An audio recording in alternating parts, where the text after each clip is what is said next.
Oldish. The art of knowing more and caring less. With your hosts, Randy Spelling, Brian Austin Green, and Sharna Burgess. Oldish family, we're back. We're back. We are back for another mini episode, a fun recap of the conversation that we had earlier this week with Lauren. Yeah. Right? About menopause, which I knew nothing about. You know what freaked me out? She was talking about millennial menopause and saying when she turned 40 and that she's a millennial. I was like, oh, wow, we're like generations back. Right. Yeah. How? Right. She and her and I are like the first, I think millennials started, what is it, like 83 or 80? It's not, it's like I'm right on the edge of it. I'm a millennial. Feeling oldish. Yeah, you are. Way ahead of you. Did you get a little testy with me? I couldn't tell when I asked about the question and you were like, only someone with a penis would ask that question. And I was like, oh, well, yes, that's why I'm asking for the people who do have a penis. I didn't, first of all, I don't know why I didn't think you were actually genuinely asking for me to describe a period to you. I just didn't read it as that. I thought it was like, I don't know, just not even rhetorical, but no, I wasn't spicy with you. I didn't mean to be, but I think it's such a... I think we had our first fight. Spicy. I think we we have had our our first first fight? I don't know. She was a little spicy. I was like, Yeah. oh. It's like, wow. Oh, Okay. I wasn't Fine, expecting Snappy. that. Wow, I didn't see it as that. Someone's Well, hangry. Yeah. Listen, maybe I'm perimenopausal. Someone get this woman a Snickers. I do need a Snickers. I am very hungry. I thought it was a great episode. And listen, it's a really scary subject, I think, because there's also just, it seems like this daunting thing that's going to happen no matter what. And nothing you can do about it. And it's painted to be kind of awful. And it also means you're aging out and you're no longer, your body no longer makes babies anymore. And it just, what it signifies is getting old. And I think up until that point, you can kind of avoid that. You know, you can avoid age is just a number. Well, no, now age is now actually a physical thing happening to your body. You actually have aged. Yeah. And so I think it's that too. But, you know, knowing that there's information out there and that there is still research being done, because it very much feels like that's kind of been put to a halt. A lot of research on women's studies and women's health and reproductive health and hormones. It seems like some of that hasn't been happening. So to know that it is happening, but I think at the very least to know she has a book with information, resources to reach out to, places to go to get information that are trustworthy is awesome, because as she said, as I've experienced through friends and relatives, they've been misdiagnosed by doctors and it's just gaslighting. Yeah. And then put on other medications because, oh no, you're actually experiencing anxiety. And that's just horrendous. Mm-hmm. It's awful to know that how much the medical system fails you and many people, men, women, it doesn't matter. But in this area that we're talking about, it fails women. It just treats all the symptoms.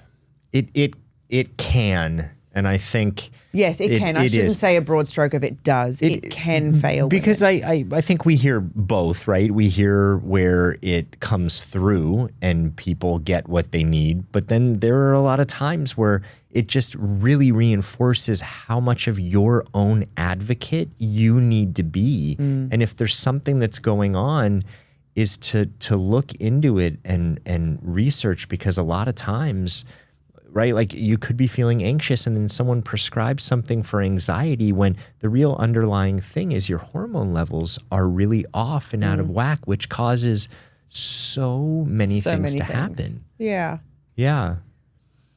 Was there anything that you heard from that conversation that was hopeful or uplifting or empowering in some way?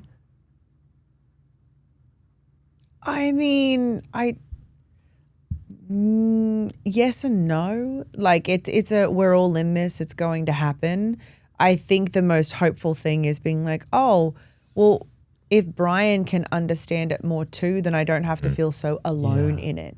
It's the feeling of feeling alone in it. And also when you're a woman, a mother, you're trying to do the things and in the house and be a part of the things the way that you were and live in your relationship and life the way that you were, and then you're feeling crazy because you can't. And then you feel like you're disappointing the people around you because you can't.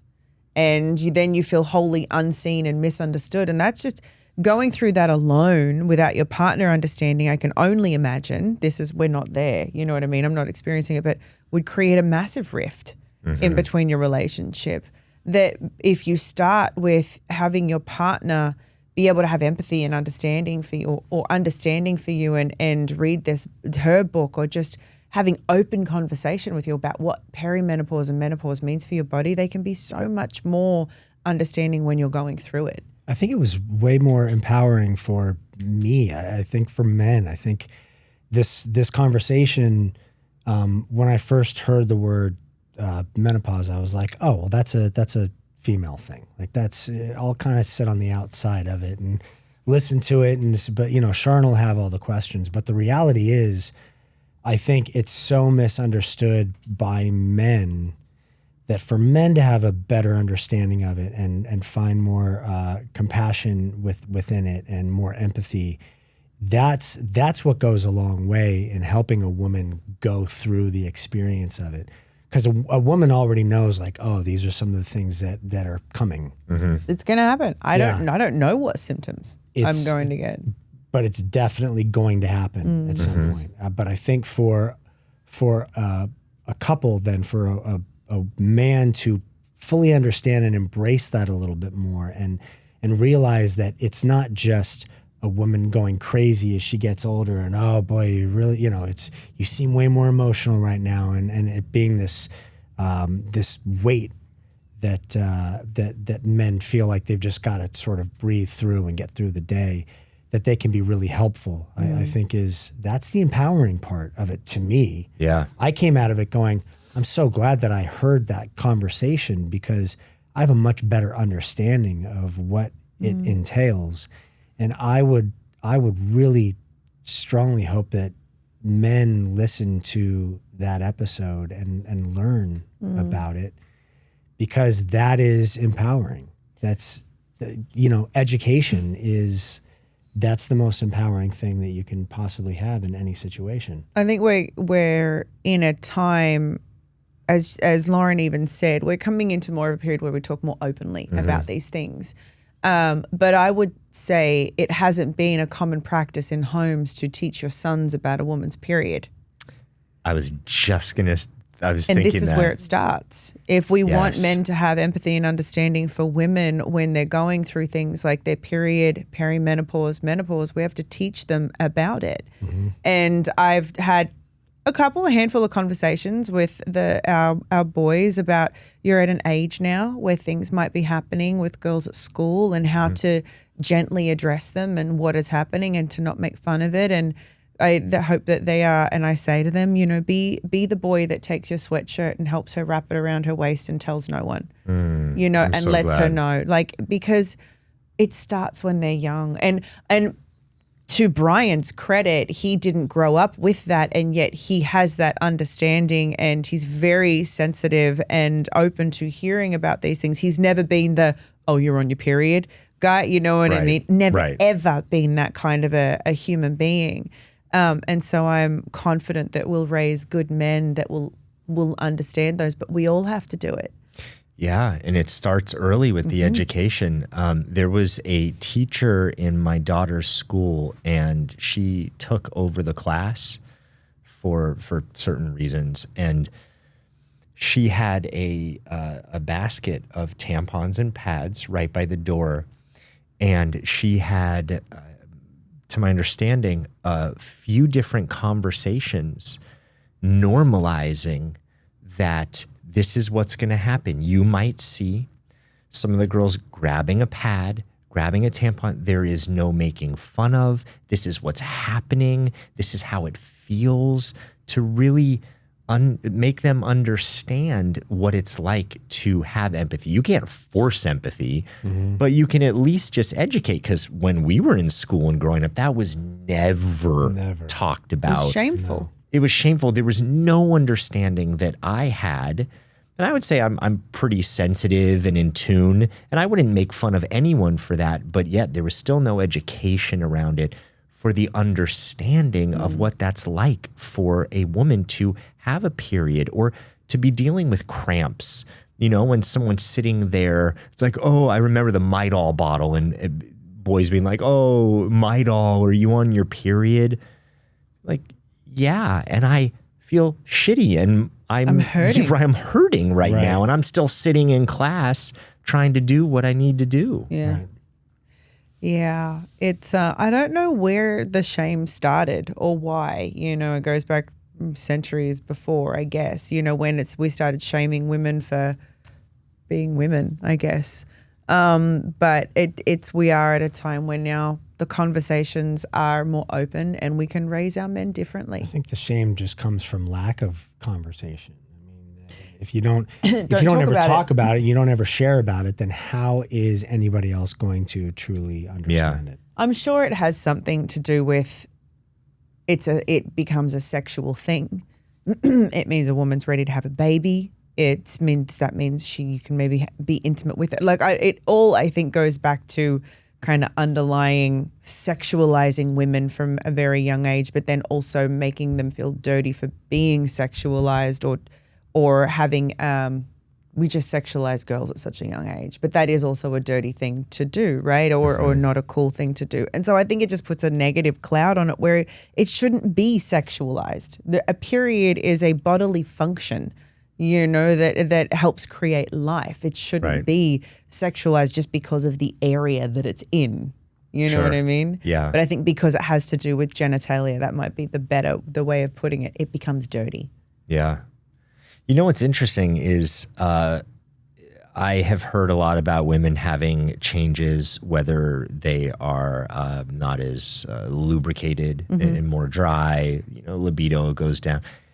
And I also hear these conversations of women in their 50s, 60s talking about like an incredible sex life. Yeah. Oh, yeah. And so, which is why I asked. I was like, is there some major turn that happens at that point? It can, and that's why we didn't quite get to that, but bringing that up because sometimes it's like, oh, I'm going to go through this and then that, but I hear these like flourishing, amazing, this is the best that it's ever been. And I don't know, have you heard that too? Yeah, I've heard that. I've heard that from many women that get past that menopause one day of 1 year and there's no worry of pregnancy. There's no worry of a period. There's no worry but they are living their best sex life through whatever that is. Freedom, their bodies change. They have gotten through maybe the perimenopause part where the hormones really are disrupted and all over the place and feeling more themselves. The less attention, less patience for bullshit. Who knows what it is? Going after what they want instead of what the man wants. I think there's a lot of things that go into it. I think simply as a woman, knowing yourself deeply also and having the ability to say what you want and what you don't want, is sexually or just in general? Tremendously helps your sex life. And maybe that comes with that being in your 50s and having less patience for bullshit and not wanting to please other people, but being like, no, please me. Like quite literally, I'm doing this for my enjoyment now, not yours.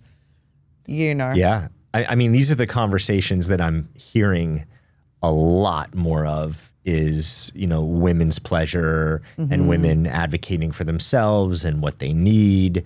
And yeah, I mean, why not start now? You don't have to necessarily wait till menopause to be able to. I mean, if you know that could be coming, starting earlier, why not? Why not? And maybe that's triggered by, because as she was saying, it can be a dropped libido and perimenopause.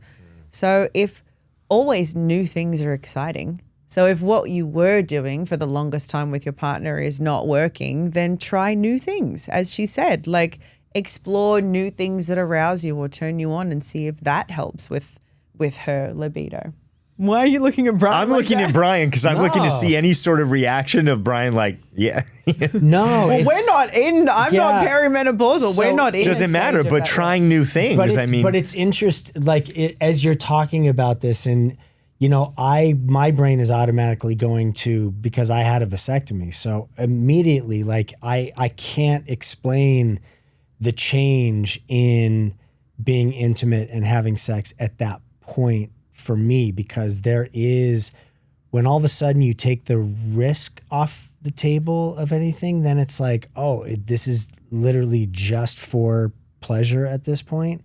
It absolutely changes things. And I can't imagine how it would change then for a woman to be like, okay, that's not a risk for me anymore. Yeah, totally. Yeah, in your 50s. There's got to be something incredible. Yeah, especially if a woman has been on birth control her whole life to manage it, because birth control, that's why you got a vasectomy. Birth control made me crazy. Or a woman that's had multiple kids and then is going through the fear of like, oh my God, I don't want to do that anymore. But like, I don't know, these other forms of birth control aren't working for me. And I feel terrible on them to all of a sudden not have to. You have had 5 children and none of them were planned. Yeah. Not one was planned. Not a single, everyone was like, we're pregnant? Oh, we're pregnant. Oh, okay, cool. Not a plan. I was on birth control because his swimmers are Olympic status. It's like they said birth control, Mark no problem. Phelps. They just, no problem. Yeah, Michael Phelps. Oh, yeah, Michael Phelps. That's what I said. Yeah, You have Mark Michael Spitz. Phelps swimmers. Yeah. They're just like insane level. They're record breakers. Record breakers. Yeah, I was yeah. on birth control, Randy, which is why we've talked about this many times. I don't know if we've done it on here, but it's why Brian got a vasectomy. Because I was on birth control, which was making me crazy anyway. These symptoms that we talk about for perimenopause, I was experiencing with birth control. I've heard about this a lot, and I was going to ask you, but I was like, I don't know if it, because I hear a lot of things now. Like some women get such bad periods that they go on birth control. Then I'm also starting to hear, depending on who you talk to, some doctors are like, it's not like it was, and it's not that bad. And then you hear others where it can make you feel kind of crazy. It can be symptomatic, and also there could be some correlation with problems down the road. Yeah, I think breast cancer is one of them. Yeah. Maybe not. I don't know if that's been proven, but I've heard. It did not make me feel good. I didn't feel like myself. There was one day where he didn't text me back for an afternoon, and I was dead set. I was convinced he was just ghosting me. Like that was it. We were over. And I'm not saying this was in the first month or two. This was enough into our relationship where I should not, and I know him enough as a human to not think that way, but it made my brain just not think properly. Yeah. Massive overreactions to things, feeling crazy. It did not make my periods feel any different, to be honest with you. But yeah, I just didn't feel like myself on them. And so it was an amazing thing that Brian was like, well, how about I get a vasectomy instead? And when we researched that we can still have another baby down the line. So you just have to reverse that, or? That's a possibility. Or then if you want to just go the IVF route, then you can just have sperm taken out. Taken out of you. Yeah. Oh, like you don't even have to ejaculate. You can just have sperm taken out.